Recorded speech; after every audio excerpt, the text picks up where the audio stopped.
ቅድም ያየነው የብስራቱ ቤተ መቅደስ ይባላል። እመቤታችን ቅዱስ ገብርኤል የተነጋገሩበት ጌታ የተጸነሰበት ነው።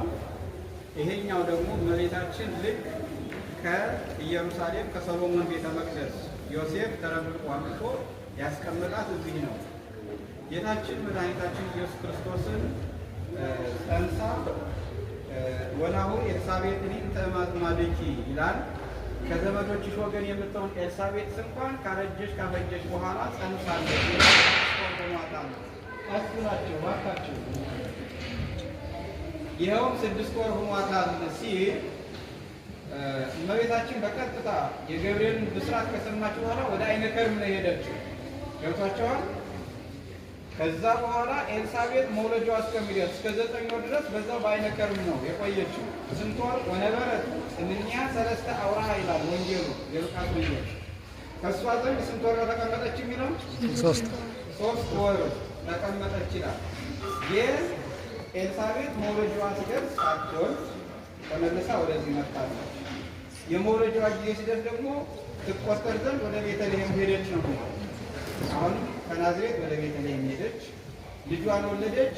በዛ ወዴት ሄደች? ወደ ግብፅ ስደት ሄደች። ከግብፅ ከኢትዮጵያ 3 ዓመት ከ6 ወር በስደት ከቆየች በኋላ ኢየሩሳሌም አይደለም የገባቸው፣ ናዝሬት ነው። ለምን?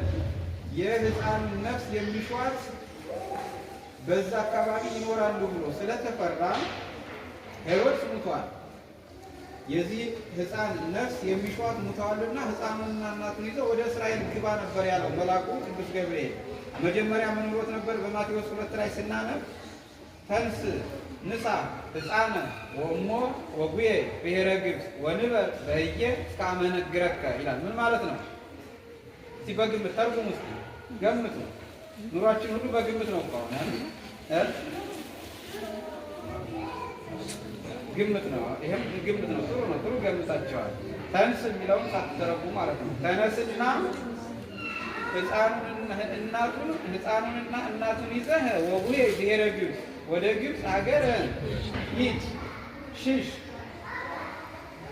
ወንበር በህዬ እስከ አመ ነግረከ እኔ ተመለስ ብዬ እስከምነግርህ ድረስ በዚያ ምን በል ቆይ ተቀመጥ ብሎ መልአኩ ቅዱስ ገብርኤል ነገረው። ያንን ምክንያት አድርጎ ወደ ግብፅ ሄደ። 3 ዓመት ከ6 ወር ሲፈጸም ቀጥታ ወደ ናዝሬት ነው የመጣው። ናዝሬት መጥቶ እመቤታችን ቅዱስ ዮሴፍ ሕፃኑ ኢየሱስ እዚህ ነው የተቀመጡት።